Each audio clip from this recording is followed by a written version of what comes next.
तो आज हमारा लेक्चर नंबर 3 है और लास्ट क्लास में मुझे जैसा ध्यान आ रहा है मैंने आपको वर्क एनर्जी थ्योरम ऐसा पढ़ाया था। वर्क एनर्जी थ्योरम दोनों ही तरीके का, फॉर कांस्टेंट फोर्स भी कंप्लीट करा दिया होगा और फॉर वेरिएबल फोर्स भी मैंने कंप्लीट करा दिया था। उसके बाद हम लोग potential energy as a concept देख रहे थे, जिसके अंदर आपको मैंने पोटेंशियल एनर्जी का डेफिनेशन लिखवाया होगा और उसके बाद मैंने बताया होगा कि कितने प्रकार के पोटेंशियल एनर्जी होते हैं। एग्जांपल के तौर पे मैंने कहा होगा मैग्नेटिक पोटेंशियल एनर्जी होता है, स्प्रिंग पोटेंशियल एनर्जी होता है, ग्रेविटेशनल पोटेंशियल एनर्जी होता है। ग्रेविटेशनल पोटेंशियल एनर्जी मैंने लास्ट क्लास में आपको कराया होगा और एक बहुत ही अच्छा सा सवाल भी उसके साथ कंप्लीट करा दिया था। आज हम लोग स्प्रिंग पोटेंशियल एनर्जी के बारे में पढ़ेंगे और जहां तक रह गई बात मैग्नेटिक पोटेंशियल एनर्जी की, तो मैग्नेटिज्म पूरा का पूरा चैप्टर क्लास 12th में हमें पढ़ना है, तो वहां पे हम उसकी एनर्जी क्या सब कुछ पढ़ते हैं, इसलिए यहां पर हम उसकी पढ़ाई नहीं पढ़ रहे हैं। हेडिंग डालिए potential energy of a spring. Potential energy of a spring लिखें। There are many types of spring. There are many types of spring. Out of those many springs, out of those many springs, two types of springs are very important. Two types of springs are very important and commonly used. Commonly used. First is helical spring. Helical spring. And second is जो normal spring हम लोग देखते हैं, that is spiral spring. That is spiral spring. Spiral spring. अब helical spring किसको कहते हैं? तो इस प्रकार का स्प्रिंग जो आपने देखा है, कई बार मैंने ये वाला एग्जांपल आपको दिखाया भी होगा। इस प्रकार से जब किसी बॉडी को आप स्प्रिंग से जोड़ते हैं तो ये जो स्प्रिंग है इसे हम क्या कहते हैं? हेलिकल। इसका जो शेप है उसी के बेसिस पर इसका नाम दिया गया है और इसे हम हेलिकल स्प्रिंग का नाम देते हैं। और एक स्प्रिंग और आपने देखा होगा जो हम लोग जेटर पेन वगैरह में यूज करते हैं, वो डॉट पेन होता है ना जो टिप टॉप वाला, उसके अंदर भी एक स्प्रिंग होता है। वो जो स्प्रिंग होती है उसको क्या बोलते हैं? हेलिकल स्प्रिंग बोलते हैं। उसको क्या बोलते हैं? हेलिकल, सॉरी, उसको क्या बोलते हैं? Spiral spring. देख के भी लग रहा है कि स्पाइरल जो गोल गोल घुमा जैसा, तो इसलिए इसको स्पाइरल स्प्रिंग के नाम से जानते हैं। तो this is helical spring and this is spiral spring. This is helical spring and this is spiral spring. तो इस प्रकार से दो स्प्रिंग जो हैं ये हमारे कॉमनली यूज में आते हैं। आगे लिखिए, ये दोनों डायग्राम बना लेने के बाद नीचे लिखें आप, we assume that the springs are massless. ये हमारा अजम्पशन होता है कि स्प्रिंग्स जो हैं वो क्या होते हैं? मासलेस होते हैं। Therefore work done stored in the spring, therefore work done stored in the spring is in the form of elastic potential energy। तो स्प्रिंग में जो एनर्जी स्टोर होती है वो इलास्टिक पोटेंशियल एनर्जी के फॉर्म में स्टोर होती है। Why a term elastic is used? आप इस बॉक्स को अगर अंदर की ओर दबाएंगे तो इस स्प्रिंग की टेंडेंसी होती है उसको बाहर की ओर धक्का लगाने की। ये जो इसकी टेंडेंसी है वो इलास्टिक नेचर है कि जब आप इलास्टिक को, किसी भी रबर को आप इस तरह खींचते हैं तो उसकी टेंडेंसी क्या होती है? अंदर आने की। आप ठीक है, वो बात अलग है कि हम दबा के उसको बाहर जाने की टेंडेंसी रबर, जो हम लोग रबर बैंड वगैरह यूज करते हैं उसमें नहीं देख पाते हैं, पर स्प्रिंग्स में अगर आप तो क्लियरली देख पा रहे हैं कि जब आप इसे बाहर की तरफ एलोंगेट करते हैं तो इसकी टेंडेंसी होती है अंदर की ओर आने की, और जब आप उसे अंदर की ओर कंप्रेस करते हैं तो उसकी टेंडेंसी होती है बाहर की ओर जाने की। ये जो उसकी प्रॉपर्टी है that is the property of elasticity. इसीलिए इस पोटेंशियल एनर्जी को क्या बोलते हैं? इलास्टिक पोटेंशियल एनर्जी बोलते हैं। लिखें उसके आगे, potential energy of a spring is associated, potential energy of a spring is associated with the state of compression and expansion। the state of compression and expansion, आप उसके state of compression और expansion के साथ उसके जो potential energy है उसको हम लोग एसोसिएट करते हैं। बहुत ही सरल है, देखिएगा तो समझ में आएगा कि किस प्रकार से आप स्प्रिंग को कैसे आप स्टेट के साथ देख सकते हैं। ऑलरेडी ये सब चीजें हम लोगों ने फोर्स में भी देखा होगा जब मैं आपको फोर्स पढ़ा रहा था उस टाइम में मैंने स्प्रिंग का ये सारा केसेस तो जरूर ही दिखाया होगा कि इस प्रकार से सपोज करिए ये एक स्प्रिंग है और इस स्प्रिंग को हमने यहां रख रखा है, ये सपोज करिए इसका क्या है, मीन पोजीशन है, this is x is equal to 0। जब आप इसको क्या करते हैं, थोड़ा बाहर की ओर एलोंगेट करते हैं तो ये स्प्रिंग में क्या आता है, एक एलोंगेशन आता है, ये थोड़ा सा स्प्रिंग जो है वो क्या हो जाता है, एलोंगेट हो जाता है और इस प्रकार से आपका जो बॉडी है वो यहाँ आ जाता है। तो अगर इसका नेचुरल लेंथ, ये जो इसका लेंथ है, ये स्प्रिंग है तो इसका एक स्प्रिंग कांस्टेंट k होगा और यहाँ से जो ये एलोंगेट होके आया, ये जिसने यहाँ से यहाँ तक की जो दूरी ट्रैवल की है, this is some distance x, ये x1 है सपोज करिए।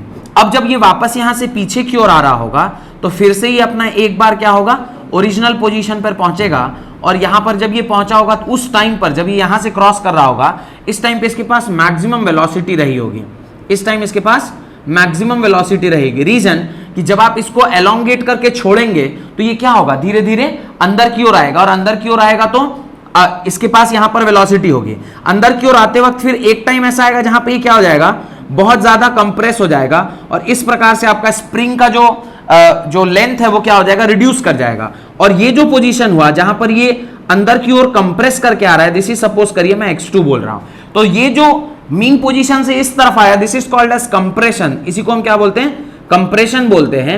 वेयर जब ये बाहर की ओर जा रहा है तो इसको क्या बोलते हैं, elongation, elongation, this is called as elongation, इसी को आप क्या कहते हैं, एलोंगेशन कहते हैं। तो जो आपका स्प्रिंग का पोटेंशियल एनर्जी है वो हमेशा एसोसिएट करता है उसके कंप्रेशन और एलोंगेशन के साथ और इसी के बेसिस पर आप इसका क्या निकालते हैं, वर्क डन निकालते हैं कि वर्क डन इसका क्या होगा।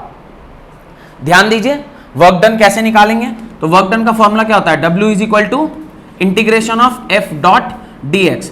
अब मुझे ये पता चलना चाहिए कि फोर्स क्या है, तो हम लोगों ने ऑलरेडी पढ़ रखा है, force in a spring is called as F is equal to minus kx। क्यों, क्योंकि वहां पे force is directly proportional to negative of displacement.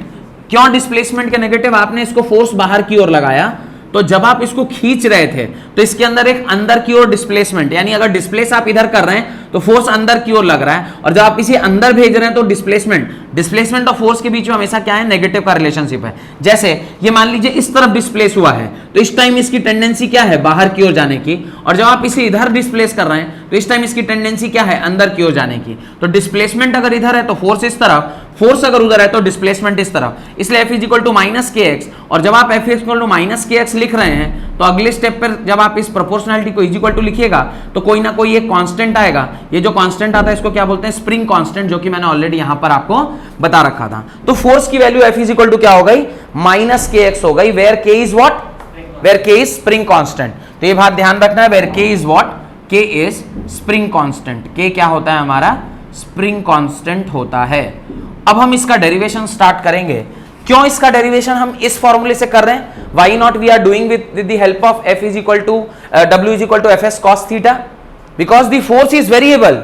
ये x के ऊपर क्या कर रहा है, डिपेंड कर रहा है। चूंकि ये फोर्स वेरिएबल है तो आपको वेरिएबल फोर्स के द्वारा जो वर्क डन होता है वही वाला फॉर्मूला निकालना पड़ेगा। और यहां पे ये कहां से कहां जा रहा होगा, x is equal to initial position to x is equal to final position. अब वो जो भी हो, मान लीजिए इसको इनिशियल मानते हैं, इसको फाइनल मानते हैं तो x1 से x2 हो गया, अगर इसको इनिशियल मानते हैं इसको फाइनल मानते हैं तो 0 से x हो गया। तो ये डिपेंड करता है कि आप किसके बीच में लगा रहे हैं। अब आप देखिए W is equal to integration of x of i से लेके x ऑफ f के जगह पे कहना है राइट माइनस के एक्स और उसके बाद dx। अब W is equal to minus K मैं बाहर ले लेता हूं, अंदर क्या बच जाएगा, अंदर क्या बच जाएगा, integration of x of i से लेके x ऑफ f, माइनस के बाहर आ गया तो क्या बच गया, x dx। Integration of x dx क्या होता है, x स्क्वायर बाई 2 माइनस के इंटू एक्स स्क्वायर बाई 2, और इसका लिमिट कहां से कहां है, xi से लेकर xf तक। और जब आप इसके लिमिट को पुट करेंगे तो माइनस के आ जाएगा xf का whole square by 2 minus xi का होल स्क्वायर बाई 2, और जब आप इसे फर्दर सॉल्व करेंगे तो वर्क डन होगा minus K xf whole square, यानी half K xf whole square minus minus plus, तो ये हो जाएगा plus half K xi whole square. यानी वर्क डन को जब आप ठीक से लिखेंगे तो ये फॉर्मूला बनेगा half K xi whole square minus half K xf whole square. This is the work done by a spring, this is the work done by the spring. ये वर्क डन स्प्रिंग का आपका निकल के आ गया, ये formula है। अब यहां पर xi और xf क्या है, तो डिपेंड करता है कि आप किस पोजीशन से किस पोजीशन के बीच में इंटीग्रेशन कर रहे हैं। अगर आप ये इसको इनिशियल मानते हैं, इसको फाइनल मानते हैं, तो 0 से लेके x1 के बीच में। अगर आप इसे इनिशियल मानते हैं, इसे फाइनल मानते हैं, तो x1 से लेके x2 के बीच में। अगर आप इसे इनिशियल मानते हैं, इसको फाइनल मानते हैं, तो x1 से लेके 0 के बीच में। डिपेंडिंग अपॉन द सिचुएशन आप जहां कहीं भी इसको चाहे वहां पर लगा सकते हैं। This is the case where the work can be calculated. ये आपका फॉर्मूला, इसको आप डब्बे में बंद कर लीजिएगा। Half K xi whole square minus half K xf whole square. Done. बहुत ही सरल सा डेरिवेशन है। फोर्स का फॉर्मूला ऑलरेडी आप जानते थे, हमने वर्क डन निकाला, वर्क डन का डेरिवेशन काफी सरल करके आपने देखा, तो क्या एक्सप्रेशन आ रहा है, W is equal to half K xi square minus half K xf square. अब दो स्पेशल केस लिख रहे हैं हम लोग, राइट। केस 1, पहला इंपॉर्टेंट केस या special case, where xi is equal to 0 and xf is equal to x। तो ये मिटा दूं, ये डेरिवेशन, चलिए यहां आधा तक मिटाता हूं, बाकी रहेगा अभी तो कोई फर्क नहीं पड़ता। ध्यान से देखें, कह रहा है पहला केस है स्पेशल केस, xi जो है वो 0 है एंड xf जो है वो किसके बराबर है, x के बराबर है। तो वर्क डन का फॉर्मूला क्या होता है, half K xi whole square minus half K xf का होल स्क्वायर। अब ये xi की वैल्यू चूंकि 0 है, तो ये वाला टर्म 0 हो गया। W इज इक्वल टू क्या आ जाएगा, हाफ के, और xf x के बराबर है, तो हाफ के x स्क्वायर। तो वर्क डन क्या हो जाएगा, minus half K x square के बराबर। याद रखिएगा, ये वर्क डन जो हम लोग निकाल रहे हैं, ये सारा का सारा देखिएगा, जितना भी एनर्जी आपने कैलकुलेट किया है उसका फॉर्मूला हाफ mv स्क्वायर जैसा ही दिखाई देता होगा। रीजन जानबूझ के ऐसा रखा गया है कि आपको याद करने में थोड़ी सी सहूलियत हो। आप देखिए हाफ mv स्क्वायर जैसा ही फॉर्मेट है, तो आपको याद रखने में क्या हो जाएगा, आसान हो जाएगा कि स्प्रिंग के द्वारा जो काम किया जाता है वो कितना होता है, माइनस हाफ के एक्स स्क्वायर, और स्प्रिंग के द्वारा जो फोर्स लगाया जाता है वो कितना होता है, माइनस के एक्स के बराबर। Done. Case 2, second case, case 2 second case जो है, अब वो कह रहा है xi भी x है एंड xf भी x है, xf भी x है, दोनों ही क्या हैं, x ही हैं। तो कई बार ऐसा भी होता है ना, x से चला और x को ही पहुंच गया, तो work done is equal to half K xi whole square minus half K xf whole square. W is equal to half K x whole square minus half K x का whole square. Positive negative आपस में दोनों क्या हो गए, cancel हो गए, और वर्क डन किसके बराबर आ गया, 0 के बराबर। तो जहां से आप चले थे वहीं को अगर आप पहुंचेंगे तो नेट डिस्प्लेसमेंट क्या होगा, नेट वर्क डन कितना हो जाएगा, 0 हो जाएगा। ये हमें यहां से समझ में आता है कि नेट डिस्प्लेसमेंट क्या हो जाएगा, 0 हो जाएगा। तो ये दो केसेस हैं, इसको आप अपनी कॉपी में लिख लें। ये फॉर्मूला बहुत इंपॉर्टेंट है, इसको आपने लिख लिया होगा। वेयर के इज व्हाट, के इज स्प्रिंग कांस्टेंट, जो कि हर स्प्रिंग का अलग अलग होता है, ये ध्यान रखिएगा।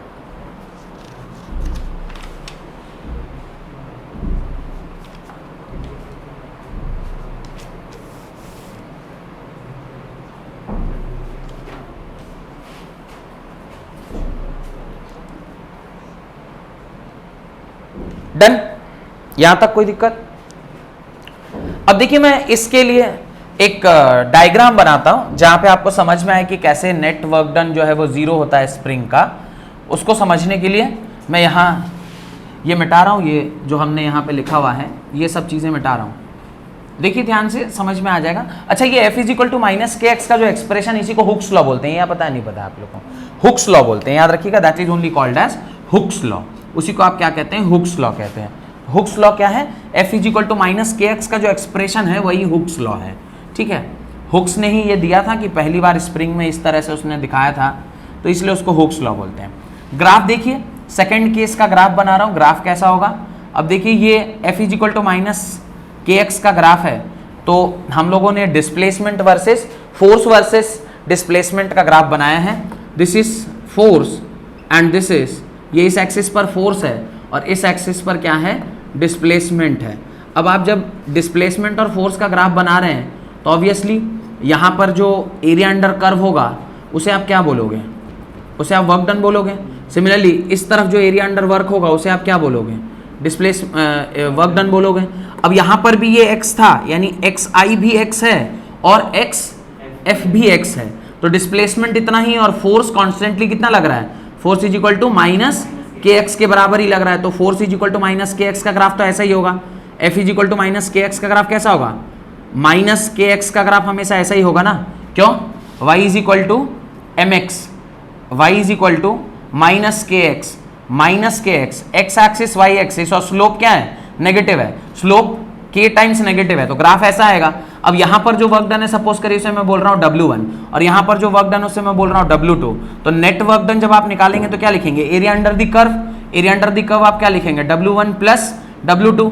अगर W1 इसको आप मान रहे हैं, खैर इसको 1 इसको 2, खैर किसी को भी मानिए, तो ये अगर W1 है तो ये नेगेटिव हो जाएगा, this is negative W1 and this is negative W2। दोनों का एरिया 100% सेम होगा क्योंकि फोर्स भी सेम और डिस्प्लेसमेंट भी सेम, तो आपस में दोनों क्या हो जाएंगे, कट जाएंगे और नेट वर्क डन क्या आ गया, 0 आ गया, तो एरिया अंडर कर्व 0 आ गया। तो यहां से देखें या यहां से देखें बात एक ही है, तो वर्क डन के फॉर्मूले से देखेंगे तो भी 0 आएगा और एरिया अंडर द कर्व से देखेंगे तो भी 0 आएगा। तो ये दोनों ग्राफ भी आप बना लीजिए और ये तो आपने लिखा ही होगा, उसके नीचे बस ग्राफ बना लीजिए ताकि ग्राफिकली भी आप इसे प्रूफ कर सकते हैं कि किस प्रकार से ये नेट वर्क डन क्या होता है, 0 होता है।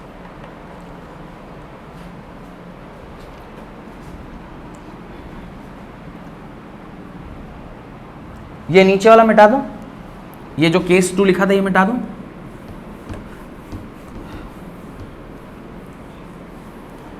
नहीं समझ में आ रहा है तो आप W1 निकाल लो, W1 क्या होगा, ये W1 है, हाफ, ये ट्रायंगल है, बेस x इंटू हाइट कितना है, तो फोर्स माइनस के एक्स के बराबर है, ये आ गया। W2 आप निकालोगे तो कितना होगा, W2 होगा हाफ, बेस कितना है माइनस एक्स इंटू माइनस के एक्स। अब इसको सॉल्व करोगे आएगा हाफ के एक्स स्क्वायर और इसको सॉल्व करोगे आएगा माइनस हाफ के एक्स स्क्वायर। जब आप W नेट निकालेंगे तो W नेट क्या होगा, W1 प्लस W2, W1 की वैल्यू कितनी है माइनस हाफ के एक्स स्क्वायर और W2 कितना है हाफ के एक्स स्क्वायर, क्या हो गया, कैंसिल हो गया, नेट वर्क डन कितना आ गया, 0। तो आप किसी भी तरीके से निकालोगे तो आपका वर्क डन क्या आएगा, 0 आएगा। आप एरिया अंडर कर्व करके देख लोगे, उसको भी सॉल्व करोगे तो आंसर क्या आएगा, यही आएगा। डन, कंक्लूजन, राइट, इसके नीचे आप कंक्लूड करें, क्या क्या चीजें आप कंक्लूड करेंगे वो देखें। Point number 1, spring force F is position dependent, spring force F is position dependent as it is clear from Hooke's law, as it is clear from Hooke's law, as it is clear from Hooke's law, F is equal to minus kx. Second point, spring force is a conservative force, spring force is a conservative force। कोई proof कर सकता है भाई spring force is a conservative force, spring force एक conservative force है, उसका एक तरीका है प्रूफ करने का, सिंपल सा ये कि जब आप एक साइक्लिक प्रोसेस कर रहे हैं उसका नेट वर्क डन अगर 0 आता है तो उसे हम क्या बोलते हैं, कंजर्वेटिव फोर्स। अब आप देखिए एक जगह से आपने चलना स्टार्ट किया, सपोज आप यहां से मूव करना स्टार्ट किए, यहां से अंदर आए और फिर जब आप वापस उसी जगह पर पहुंच रहे हैं, एक साइकिल कंप्लीट किया तो आपका नेट वर्क डन कितना हो गया, 0। चूंकि नेट वर्क डन 0 हो गया तो आप क्या बोलेंगे उसको, कंजर्वेटिव फोर्स। देखिए नेट वर्क डन कितना आ रहा है, 0 आ रहा है, तो x से x पोजीशन को आप चल रहे हैं तो क्या आ रहा है, 0 आ रहा है, तो इस तरह से आप क्या बोलेंगे उसको, कंजर्वेटिव फोर्स होता है। Point number 3, the work done by the spring depends upon initial and final position. अब जैसे कि ये कंजर्वेटिव फोर्स है तो ये सिर्फ और सिर्फ इनिशियल और फाइनल पोजीशन पे ही डिपेंड करता है, इसको पाथ से कोई लेना देना नहीं है। तो the work done by the spring depends upon initial and final position, रास्ता कैसा इसने ट्रैवल किया उससे कोई मतलब नहीं है। ये बात आपको समझ में आनी चाहिए क्योंकि ऑलरेडी हम लोगों ने जब फोर्स पढ़ रहे थे तो कंजर्वेटिव और नॉन कंजर्वेटिव फोर्सेस के बारे में हम लोगों ने डिस्कशन किया हुआ था, तो वो आपको उससे समझ में आ जाएगा। नेक्स्ट लिखें, work done by the spring in cyclic process is 0, work done by the spring in cyclic process is equal to 0, work done by the spring in cyclic process is equal to 0, is equal to 0. तो work done in the cyclic process is equal to क्या होता है, 0 के बराबर होता है. Done. Question लिखें. A block of mass 0.4 kg, a block of mass 0.4 kg slides across a horizontal frictionless surface, slides across a horizontal frictionless surface with a speed of 0.5 meter per second, with a speed of 0.5 meter per second. If then runs into, it then runs into and compresses the spring of spring constant K is equal to 750 Newton meter, spring constant K is equal to 750 Newton meter, it then runs into and compresses the spring of spring constant 750 Newton meter. When the block is momentarily at rest by the spring, when the block is momentarily at rest by the spring, by what distance is the spring compressed? By what distance is the spring compressed? By what distance is the spring compressed? एक अच्छा सवाल. क्या बोल रहा है जरा समझने की कोशिश करिए. तो क्वेश्चन अगर आप समझ गए तो फिर आंसर बनाने में बहुत ज़्यादा समय नहीं लगेगा.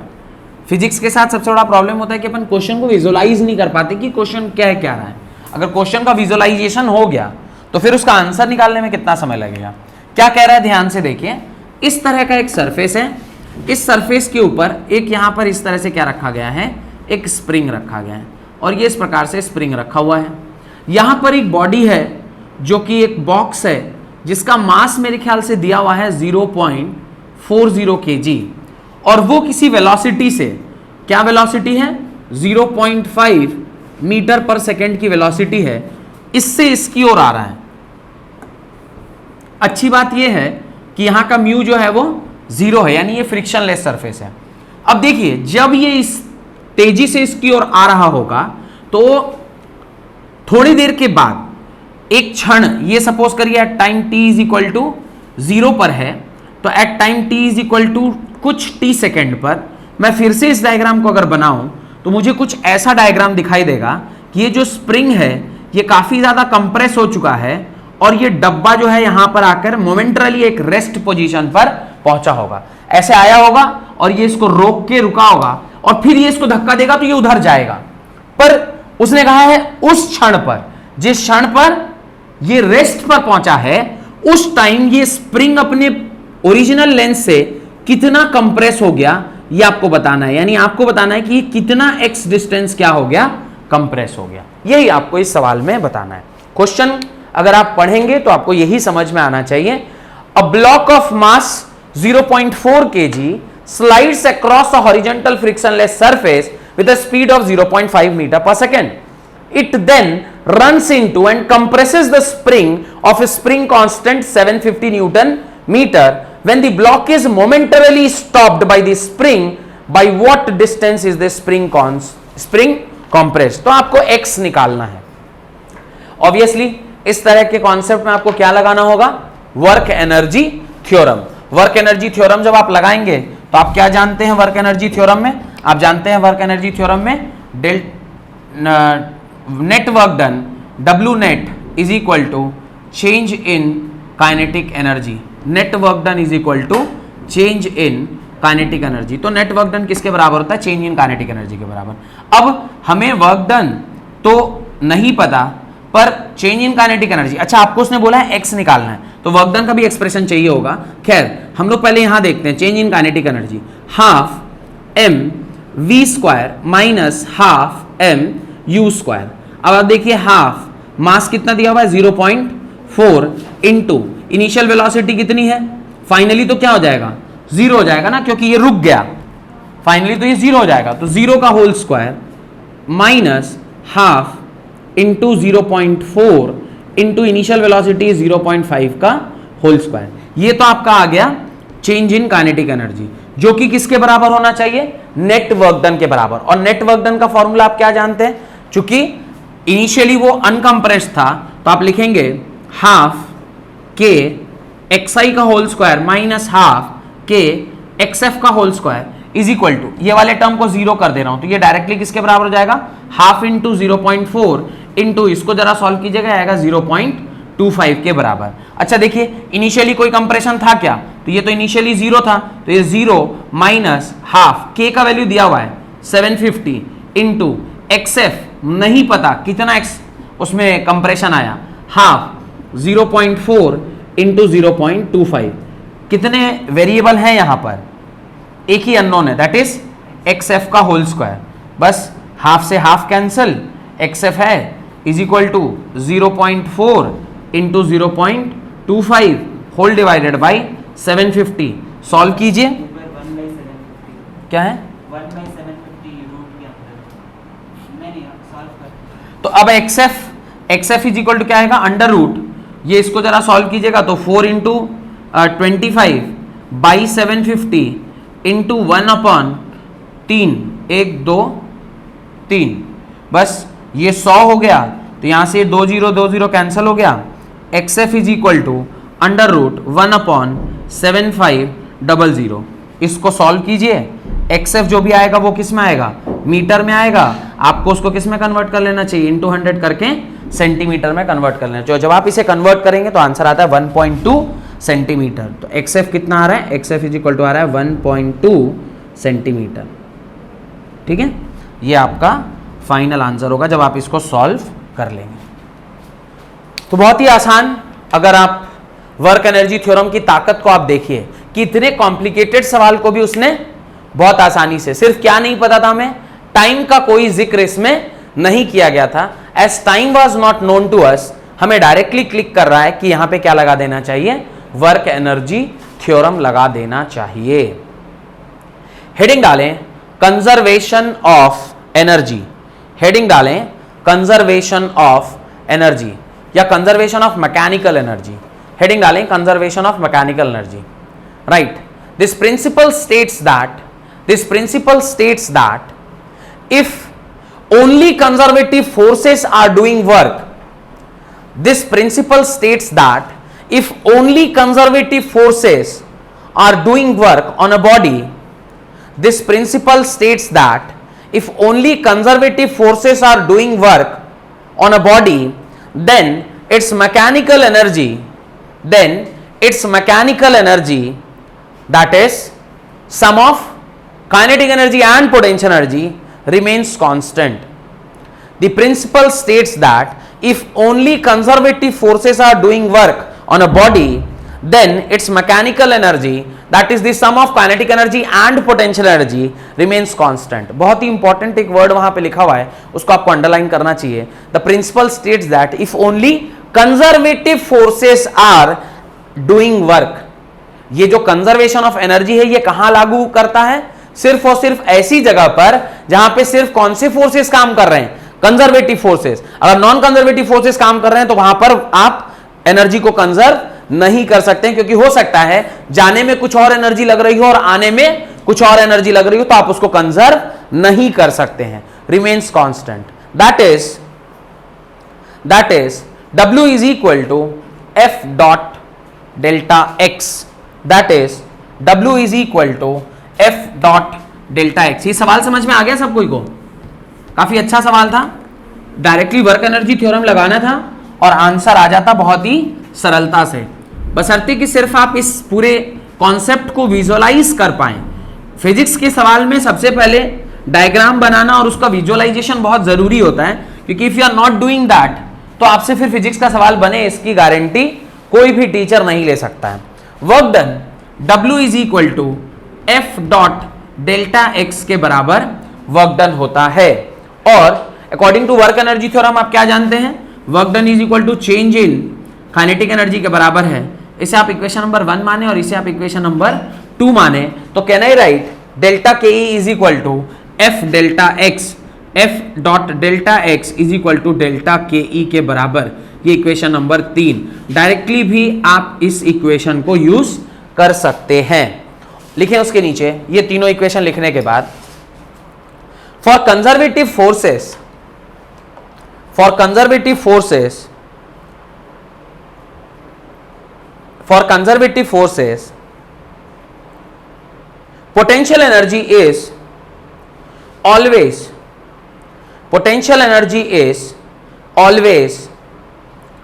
opposite to for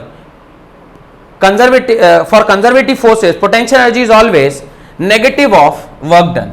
Conservative force is always negative of work done, यानी U जो होता है वो नेगेटिव ऑफ वर्क डन होता है, यानी पोटेंशियल एनर्जी जो है वो ऑलवेज नेगेटिव ऑफ W होगा, नेगेटिव ऑफ W।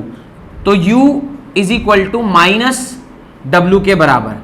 अब हम लोग जानते हैं कि वर्क डन किसके बराबर है, माइनस के ई के बराबर। तो वर्क डन की जगह पे आप क्या लिख सकते हो, माइनस के ई, यानी U is equal to minus K E can be written. और अब आप ध्यान से देखिए कि W इज इक्वल टू, यानी net mechanical energy is equal to किसके बराबर होता है, kinetic energy plus potential energy के बराबर। नेट मैकेनिकल एनर्जी, अगर kinetic energy is K E तो वर्क डन का मैं डेल्टा के ई लिखता हूं, तो पोटेंशियल एनर्जी क्या हो रहा है, माइनस डेल्टा के ई। और जब आप इसको सॉल्व करेंगे तो ये प्लस और ये माइनस, ये क्या हो गया, आपस में कैंसिल हो गया, और वर्क डन नेट कितना निकल के आ गया, 0। आना भी चाहिए था, क्यों, क्योंकि आपने एक स्टेटमेंट वहां लिखा हुआ है for conservative forces. Conservative forces के लिए नेट वर्क डन हमेशा क्या होता है, फॉर अ साइक्लिक प्रोसेस 0 होता है। तो सम ऑफ टोटल एनर्जी क्या होगा, 0 होगा। तो ये एक बहुत ही इंपॉर्टेंट सा कॉन्सेप्ट है जो आपको ध्यान रखना चाहिए। ये स्टेटमेंट को अंडरलाइन कर लीजिएगा कि work done is negative of potential energy is negative of work done for conservative forces. Conservative forces के लिए ये वर्क डन जो है वो हमेशा नेगेटिव होता है। अब यहां से एक बात और मुझे समझ में आ रही है, क्या समझ में आ रही है, ध्यान से देखिए। Change in kinetic energy plus change in potential energy is equal to किसके बराबर, 0 के बराबर। अच्छा, चेंज अगर मैं बाहर निकाल दूं तो क्या बचेगा, kinetic energy plus potential energy is equal to 0। और एक चीज हमेशा ध्यान रखिएगा, kinetic energy plus potential energy ये किसके बराबर हो जाएगा, कांस्टेंट हो जाएगा। क्यों, क्योंकि जब चेंज किसी का 0 होता है तो एब्सोल्यूट वैल्यू क्या हो जाती, कांस्टेंट। कैसे, ध्यान से देखिए, d of x by D T, suppose dx by D T आप लिख रहे हैं, x के जगह पे सपोज करिए आपने यहां पे t लिख रखा है। किसी भी चेंज, अगर ये वैल्यू आपकी क्या है, 0 है, अगर दिस वैल्यू इज 0 तो t क्या होना चाहिए, कांस्टेंट होना चाहिए, तभी ये वैल्यू क्या होगी, 0 होगी। किसी भी चीज का डिफरेंशिएशन, ये dt का वैल्यू 0 तभी होगा ना जब ये t क्या हो जाएगा, 1 हो जाएगा या कांस्टेंट होगा। जब तक ये कांस्टेंट नहीं होगा उसका डिफरेंशिएशन 0 नहीं हो सकता है। तो ये t का कांस्टेंट होने का एक प्रतीक है। ऐसे ही जब आप बड़ा चेंज कहते हैं, बड़ा change of this plus this is equal to 0 है, यानी ये वाली टर्म क्या हो जाएगी, कांस्टेंट हो जाएगी, तभी उसका चेंज जो है वो क्या हो गया, 0 के बराबर हो गया। तो sum of kinetic energy plus potential energy किसके बराबर हो गया, कांस्टेंट के बराबर। और ये कहते हैं कि टोटल एनर्जी हमेशा क्या रहता है, कंजर्व्ड रहता है। किसके लिए, फॉर अ कंजर्वेटिव फोर्सेस के लिए, बिकॉज काइनेटिक एनर्जी और पोटेंशियल एनर्जी का सम क्या निकल के आ रहा है, कांस्टेंट। तो किसी भी पॉइंट ऑफ टाइम पे जब आप पोटेंशियल एनर्जी और काइनेटिक एनर्जी का सम जोड़िएगा वो ऑलवेज क्या आएगा, 0 आएगा। अब यहां तक अगर आपने लिख लिया है तो आपको मैं एक एग्जांपल करके दिखाता हूं, उससे आपको समझ में और बेटर क्लैरिफिकेशन आ जाएगा। एक छोटा सा एग्जांपल देखते हैं जहां पे आपको मैं मैकेनिकल एनर्जी और पोटेंशियल एनर्जी का सम 0 करके दिखाता हूं। पहले इसके नीचे आप एक लाइन सिर्फ लिख लें, फ्रॉम इक्वेशन 1, इसको इक्वेशन नंबर 1 मान लीजिए और लिखिएगा, from equation 1 we can conclude that, from equation 1 we can conclude that the sum of total mechanical energy, the sum of total mechanical energy initially is equal to the sum of total mechanical energy finally, total mechanical energy finally, that is KEI plus PEI must be equal to KEF plus PEF। अगर कोई चीज constant होती है तो उसका initial और final value का सम क्या होगा, बराबर होगा, तभी मैं उसे क्या बोलूंगा, कांस्टेंट बोलूंगा। तो ये चीज आपको ध्यान रखना चाहिए। इसको एक एग्जाम्पल से बहुत अच्छे से हम लोग समझ सकते हैं। चेक करिएगा मैं जो एग्जाम्पल बता रहा हूं। अभी मैं एग्जाम्पल दे रहा हूं सिंपल पेंडुलम का। किसका एग्जाम्पल दे रहा हूं? सिंपल पेंडुलम का। आपने सिंपल पेंडुलम देखा हुआ है? सिंपल पेंडुलम आपने देखा हुआ है? सिंपल पेंडुलम कैसा होता है? This is a simple pendulum, जहां पे इस प्रकार से आप उसको क्या करते हैं, एक स्ट्रिंग की मदद से आप इस तरह से उसको ऐसे हैंग कर देते हैं। अब जरा ध्यान से देखिएगा, यहां से इसको मैं डिस्प्लेस करके कहां ले जा रहा हूं? इस एंड पर लेके आ रहा हूं। जब मैं इसे डिस्प्लेस करके इस एंड पर लेके आ रहा हूं तो क्या होगा, ध्यान से देखिए क्या होगा, वो जरा ध्यान से देखिए। होगा कुछ ऐसा कि जब आप इस बॉडी को यहां पर लेकर आ जाएंगे तो ये अपने हाइट से कुछ हाइट ऊपर उठ गया होगा। जब आप इसको इस तरह से ऊपर लेकर जाएंगे तो ये कुछ हाइट उठ गया होगा, h हाइट ऊपर चला गया होगा। तो इस पॉइंट पर मैं ये कह सकता हूं कि इसके पास पोटेंशियल एनर्जी किसके बराबर होगी? अगर ये पेंडुलम m वेट का है तो इसके ऊपर पेंडुलम mgh, पर काइनेटिक एनर्जी इस पॉइंट पर क्या होगा? जीरो होगा, बिकॉज ये रेस्ट पर है, ये एक्सट्रीम पोजीशन है। और यहां से इसने कितना डिस्प्लेस किया है? डिस्प्लेसमेंट इज x डिस्प्लेस किया है। अब जब आप इसको यहां से छोड़िएगा तो ये क्या होगा? जब ये सेंटर के पास पहुंचेगा तो सेंटर के पास इसकी पोटेंशियल एनर्जी जीरो हो जाएगी, बिकॉज इसका हाइट खत्म हो चुका है। लेकिन उस टाइम इसके पास काइनेटिक एनर्जी होगी जो कि हाफ m v स्क्वायर के बराबर होगी। और उस टाइम पे जो इसकी वेलोसिटी होगी v, वो इसकी मैक्सिमम वेलोसिटी होगी, वो इसकी मैक्सिमम वेलोसिटी होगी। फिर क्या होगा? ये यहां से यहां पर थोड़ा आगे की ओर आएगा और यहां के ये फिर रुक जाएगा। जब ये यहां रुकेगा तो इस हाइट से इस हाइट में वापस से डिस्टेंस कितना हो गया? h। तो यहां पर पोटेंशियल एनर्जी कितना होगा? mgh के बराबर। और इस टाइम पे इसकी काइनेटिक एनर्जी क्या हो जाएगी? जीरो। आप यहां पर टोटल एनर्जी लिखो। टोटल एनर्जी क्या होता है? Pe प्लस ke के बराबर। Pe प्लस ke लिखेंगे तो क्या होगा? mgh plus zero. तो टोटल एनर्जी क्या निकल के आ जाएगा? टोटल एनर्जी यहां निकल के आ जाएगा mgh के बराबर। पहली बात, जब आप इस पॉइंट पर दोनों को जोड़ के लिखोगे, पोटेंशियल एनर्जी, टोटल एनर्जी आप लिखेंगे, total energy is equal to potential energy plus kinetic energy. तो टोटल एनर्जी यहां पर भी निकल के आएगा zero plus half m v square. और टोटल एनर्जी यहां पर कितना निकल के आ रहा है? हाफ m v स्क्वायर के बराबर। This is the total energy. और इस पॉइंट पे जब आप टोटल एनर्जी लिखोगे तो टोटल एनर्जी वापस से क्या होगा? Potential energy plus kinetic energy. यहां पर टोटल एनर्जी में पोटेंशियल एनर्जी किसके बराबर है? mgh के बराबर। काइनेटिक एनर्जी क्या है? जीरो है। तो टोटल एनर्जी यहां पर भी क्या हो गया? mgh के बराबर। तो पहला और फर्स्ट और लास्ट केस तो आपको समझ में आ रहा होगा कि टोटल एनर्जी क्या है? कंजर्व्ड है। पर बीच में टोटल एनर्जी कितना निकल के आया है? Half mv square. अगर कोई रिलेशनशिप लगा दे जिससे कि ये बराबर हो जाए तो बड़ी आसानी से इसको बराबर किया जा सकता है। आपने एक इक्वेशन पढ़ा है, v square minus u square is equal to 2as। अगर मैं यहां से यहां के लिए इस फॉर्मूले को लगाऊं तो इनिशियल वेलोसिटीज का क्या था? जीरो था। v square is equal to 2 into a into s। s यहां पर क्या होगा? h के बराबर होगा। तो v स्क्वायर को मैं क्या लिख सकता हूं? 2ah के बराबर लिख सकता हूं। अब यहां पर देखिए इस टोटल एनर्जी को जरा ध्यान से देखिए। आप इस टोटल एनर्जी को क्या लिख सकते हैं? Half m v square. Half को ऐसे ही छोड़ दीजिए, m को ऐसे ही छोड़ दीजिए। v स्क्वायर की जगह पे आप क्या लिख दीजिए? 2gh। ये इससे ये कैंसिल हो गया, आपके पास क्या बच गया? mgh। तो टोटल एनर्जी तीनों ही इस पोजीशन पर कितनी आ गई? mgh आ गई। और आप कह सकते हैं कि चाहे बॉडी हमारा इस पोजीशन पर हो, इस पोजीशन पर हो, इस पोजीशन पर हो, या इसके बीच में किसी पोजीशन पर हो, हर क्षण पर sum of potential energy plus kinetic energy क्या होगा? कंजर्व्ड रहेगा, क्योंकि टोटल एनर्जी आप कहीं भी जोड़कर देख रहे हैं तो क्या आ रहा है? mgh के बराबर। इसका मतलब है कि सिंपल पेंडुलम एक कंजर्वेटिव फोर्स है जिसकी वजह से एनर्जी सिर्फ और सिर्फ कंजर्व्ड रह रही है। और जो वर्क डन है वो किसके ऊपर डिपेंड कर रहा है? सिर्फ इनिशियल और फाइनल पोजीशन के ऊपर। इसको पाथ से कोई लेना देना नहीं है। इससे आपको ये कंजर्वेशन ऑफ एनर्जी का जो कॉन्सेप्ट है वो बहुत अच्छे से क्लियर हो पा रहा होगा कि तीनों ही पोजीशन पर जो एनर्जी है वो क्या रह रही है? कंजर्व्ड रह रही है। इसको आप अपनी कॉपी में लिख लें, इसको आप अपनी कॉपी में लिख लें। Right this in your copy.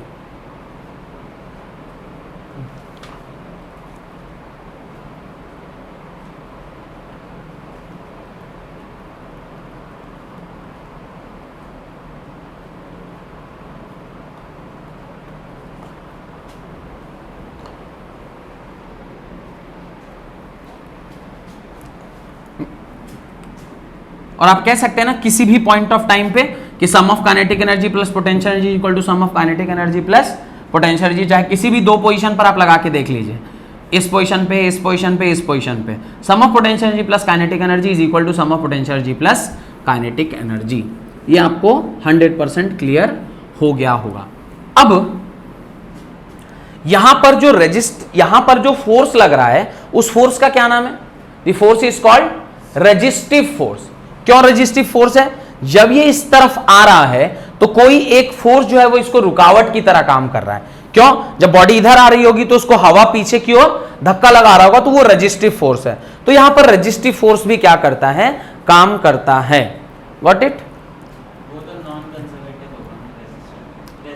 हाँ, तो resistive force is non conservative, पर we are not considering resistive force. हम ये मानते हैं कि रेजिस्टेंस जीरो होता है, ये हमारा अजम्पशन रहता है कि रेजिस्टेंस जीरो है। What it?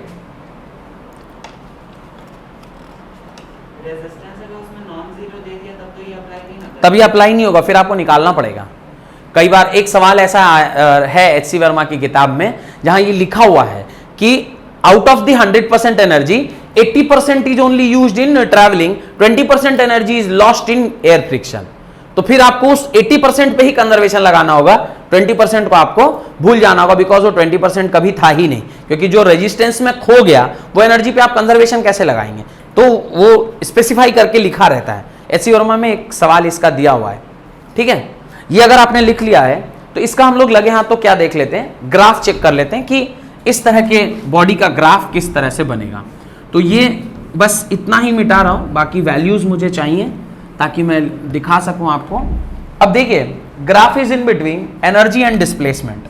ये एनर्जी वर्सेस डिस्प्लेसमेंट का ग्राफ मैं आपको बना के दिखा रहा हूं, ध्यान से देखिएगा। This is energy and this is displacement, this is displacement. Energy versus displacement का ग्राफ है। अब जब एनर्जी और डिस्प्लेसमेंट के ग्राफ को आप बनाएंगे तो आप ध्यान से देखिएगा, दो एक्सट्रीम पोजीशन है। एक x इज इक्वल टू, एक एंड को मैं x1 बोल देता हूं, तो दूसरे एंड को मैं x is equal to x2 बोल देता हूं। और एनर्जी की एक मैक्सिमम वैल्यू है जो टोटल एनर्जी के बराबर है, जो क्या है? टोटल एनर्जी के बराबर है। अब जरा ध्यान से देखिएगा, मैं दो कलर के मार्कर से आपको पोटेंशियल एनर्जी और काइनेटिक एनर्जी बना के दिखा रहा हूं। जैसे जैसे आप बताइए कि जब वो उसका एक्सट्रीम पोजीशन पे था तो उसके पास क्या था? उसके पास सिर्फ और सिर्फ पोटेंशियल एनर्जी है, उसके पास काइनेटिक एनर्जी नहीं है। तो ग्राफ जो है ना, देखिए कुछ इस तरीके से बनेगा कि ये इस तरह से ये वैल्यू धीरे धीरे धीरे धीरे क्या होती जाएगी? कम होती चली जाएगी, यहां जीरो होगी, और फिर इस प्रकार से वैल्यू इस तरह से बढ़ती हुई यहां चली जाएगी, ठीक है। ये थोड़ा सा यहां पर डिस्टॉर्ट हो गया है ग्राफ, इसको मैं सही कर देता हूं। ये इस प्रकार से ग्राफ जो है वो आपका ऐसे आपका दिखाई देगा। तो इसका क्या मतलब है? इसका मतलब है कि एक्सट्रीम पोजीशंस पे जो आपका पोटेंशियल एनर्जी है वो क्या है? मैक्सिमम है। तो ये जो मैंने डॉटेड ग्राफ बनाया है ये किसके लिए बनाया है? पोटेंशियल एनर्जी के लिए बनाया है। और जहां तक रह गई बात काइनेटिक एनर्जी की, तो ये रेड कलर से जो मैं बना रहा हूं वो किसके लिए बना रहा हूं? काइनेटिक एनर्जी के लिए बना रहा हूं। ध्यान से देखिएगा, एक्सट्रीम पोजीशंस पे काइनेटिक एनर्जी जीरो है, पर धीरे धीरे जैसे जैसे आप एक्सट्रीम पोजीशन से बढ़ रहे हैं टुवर्ड्स दी सेंट्रल पोजीशन, वैसे वैसे काइनेटिक एनर्जी बढ़ती चली जाती है और फिर धीरे धीरे धीरे धीरे घटती चली जाती है और एक्सट्रीम पोजीशन पे वापस से जाके क्या हो जाती है? जीरो हो जाती है। तो ये गलती से यहाँ सॉलिड बन गया है, तो इसको भी आप डॉटेड ही बना लें।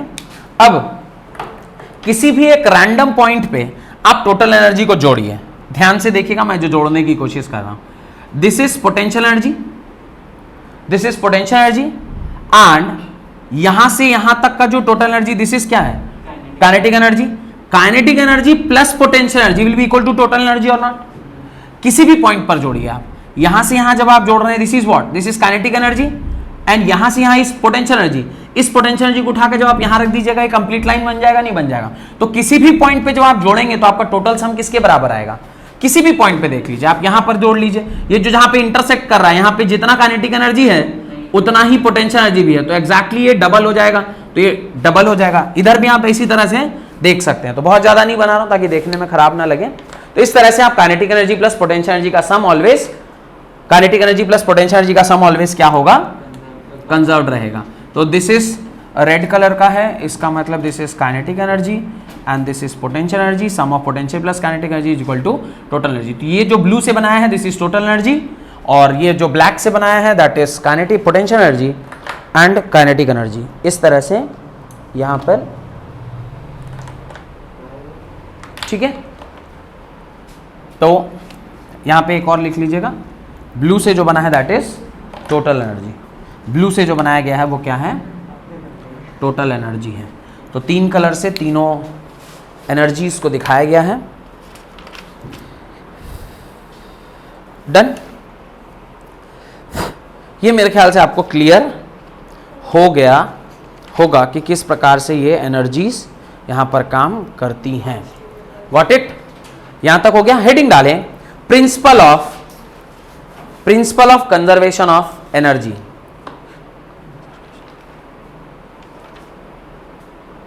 Principle of conservation of energy, ये बस स्टेटमेंट है, इसको लिख लीजिए। फिर आज की क्लास हम लोग यहीं समाप्त करेंगे। अगली क्लास से पावर एंड कोलिजन का कॉन्सेप्ट स्टार्ट करेंगे। तो हम लोग पहला दो पार्ट वर्क और एनर्जी कंप्लीट करने को आ गए, लास्ट है पावर और इसी से रिलेटेड होता है कोलिजन। पावर और कोलिजन पढ़ेंगे, वर्क एनर्जी, ये वर्क एनर्जी, पावर, हाँ एनर्जी में इससे ज्यादा और कुछ नहीं है। आपको स्प्रिंग एनर्जी पढ़ना है और ग्रेविटेशनल पोटेंशियल एनर्जी पढ़ना था, बस दो ही एनर्जी के बारे में पढ़नी थी। और जो टाइप्स ऑफ एनर्जी जैसे लाइट एनर्जी, साउंड एनर्जी, इसके अलग अलग चैप्टर बनाए गए हैं जो आपको अलग से पढ़ना है। अब आप 9th 10th में नहीं पढ़ रहे हैं कि एक ही चैप्टर में सारा एनर्जी पढ़ा दिया जाएगा। हीट के लिए आपको थर्मल प्रॉपर्टीज ऑफ मैटर का एक चैप्टर दिया गया है, साउंड के लिए लास्ट में वेव्स एंड ऑसिलेशन दिया गया है। तो हर टाइप ऑफ एनर्जी के लिए आपको एक स्पेशल चैप्टर दिया गया, वहां पे आपको उसको पूरी डिटेल में पढ़ना है। ठीक है, लिखें statement, the principle of conservation of energy, it states that energy can neither be created nor be destroyed. Energy can neither be created nor be destroyed. Energy can neither be created nor be destroyed, but it can only be converted from one form to another. But it can only be converted from one form to another. One form to another. Energy can neither be created nor be destroyed, but it changes its form, या it can be converted from one form to another. बहुत बहुत धन्यवाद आज की class को attend करने के लिए।